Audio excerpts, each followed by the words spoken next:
After days of debate over who won Iowa, all eyes turn to the New Hampshire primary, where voters will actually pick a Democratic winner tonight. Joining me to discuss their preparations is the chairman of the New Hampshire Democratic Party, Ray Buckley. Chairman Buckley, thank you so much for joining us, sir. We really appreciate it. Good morning. Thanks for having me. Absolutely. So, Mr. Chairman, I guess the question on all of our minds is, when are we going to know the results tonight? And can you assure us that we will have them? Oh, well, you'll definitely have the results. We don't know how close this is going to be, but generally speaking, it's all over by 11 o'clock. The important thing to understand what happened in Iowa is that it was a party-run caucus versus in New Hampshire, it is a primary where it's voters go to the same polling location they go to for town elections, for state elections, federal, meeting the same moderators, same ballot inspectors, and that's the sort of process that we go to several times a year for our various elections. So it's a completely different operation than a caucus. Sure. Chairman Buckley, one of the things that we all noticed out of Iowa is the turnout was not, which was expected, to the high levels. It was around the 180,000 level, similar to 2016. Given do you see, similar levels of lack of enthusiasm at the polls this time around, or do you expect it to beat 2016 levels?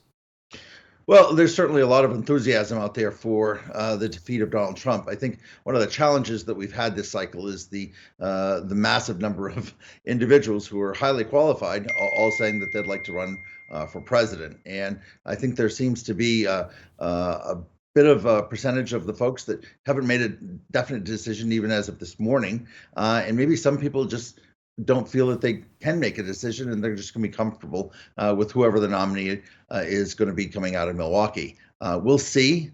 We certainly hope for a large turnout, but it looks like it's going to be, it's not anywhere near 2008, which I think was probably a once-in-a-lifetime historic perfect storm. Well, that's interesting. So, Chairman Buckley, one of the things that has really bothered a lot of Democratic voters is what happened in the Iowa caucuses and some of the decisions that were made at the DNC and the chairman of the Iowa Democratic Party as kind of the counterpart to that in New Hampshire. Can you assure voters that you're not going to insert yourself into the process to the benefit of any one candidate, despite if they will to ask you to? Well, we certainly have a very long history of being neutral here in New Hampshire. Even in 2016, when there was so much animosity going on between some of the campaigns and the parties at various levels, that never touched New Hampshire or the activities that we were involved in. We pride ourselves in that, and there won't be any sort of rumor or opportunity to even create a rumor about anything that's less than 100% here. I think that the internet is a good thing on one part, but on the other, folks online can exaggerate and make things so much more difficult. So we've got a number of folks going to be monitoring online comments and posts and whatnot to be able to make sure that we answer that before it becomes some sort of meme that goes around the country and everyone suddenly believes that something is happening that's not. Well, that's interesting. So, Chairman Buckley, do you have confidence in Tom Perez's leadership at the DNC? Well, I think that what we need to look at is have we been successful? And the answer is yes.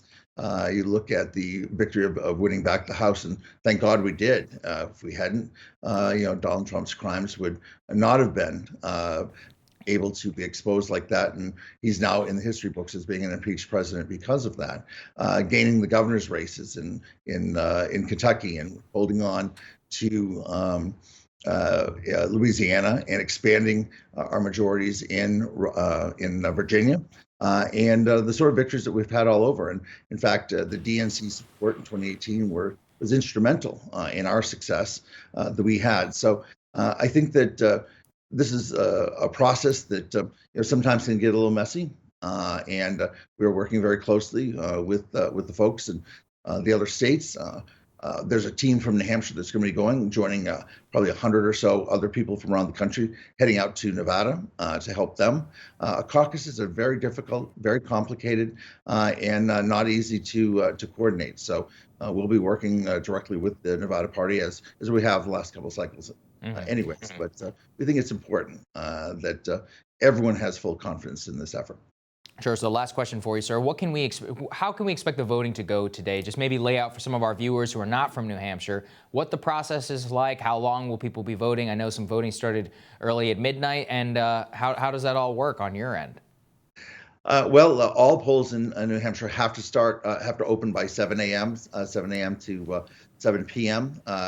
Here in the city of Manchester, the largest city, our polls open up at 6 a.m. And then the second largest city in Nashville, they say open to 8 o'clock. So there is some variation of that, but they are all open for 12 hours. You'll start getting results at the end of the evening before 8 o'clock. We'll get some indication of what's happening here in New Hampshire, but it'll be important to allow all the votes to be cast before any sort of predictions or anything like that is announced. Mm-hmm. Well, thank you so much for joining us, sir. We really appreciate it. Thank you. Next on Rising, Hill National reporter Jonathan Easley shares what he's seeing on the ground in the Granite State. That's next.